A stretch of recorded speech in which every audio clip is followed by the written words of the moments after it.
Constantly burning for God. Day 13. Psalm 69 verse 9.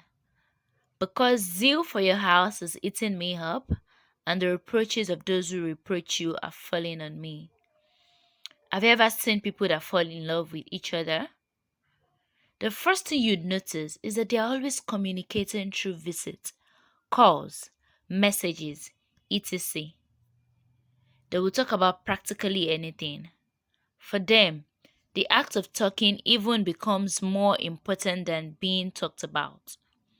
Our relationship with God should follow similar pattern. He loves us and He is always eager to communicate with us. As we open our heart to Him, our relationship with Him deepens. Communication becomes more and more seamless. Things that are not immediately obvious also happen. Things that are not immediately obvious also happen. One is nature rubs off on us and will become more and more like Him in nature. Our thought, reasoning, response to situation, humility, love, faith, etc. 2 Corinthians 3 verse 18. Another thing is because we become more like Him, we command more respect in spiritual realm. Acts 19 verse 15. We notice that we obtain more results in our day-to-day life. We are more and more able to deploy His power for results in our lives. The fourth one, we find that the need to gratify self keeps going down and your life will become all about pleasing Him. This is what happens when you're burning for God. We move from all that matters is me to all that matters is God. Jesus called John the Baptist a burning and shining light. This is what John said in John 3 verse 30. You must increase, but I must decrease. This is the essence of burning for God. It is not about the shouts, the physical demonstration, or calling down of fire from heaven. It is also about decreasing self so that God can be increased. Are you burning for God? Now, you ask, how do I start burning for God?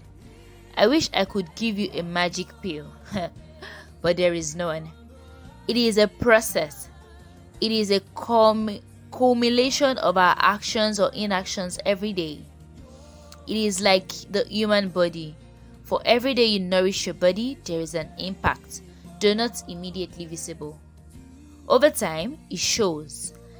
It is in your daily habits, time spent in prayers, study of the word, listening to messages, next level prayers, meditating on the word for more light, being mindful of what you expose your heart to, and all. Now you ask, how do I start burning for God? I wish I could give you a magic pill like I said earlier, but there is none. For instance, instead of spending 3 hours every night browsing through all your social media pages, consider spending a part of that time listening to worship, an audio Bible, maybe praying a bit. The reason you don't do is that you don't see any immediate effect. But you must remember one thing. You don't get fat on one big bowl of jollof rice.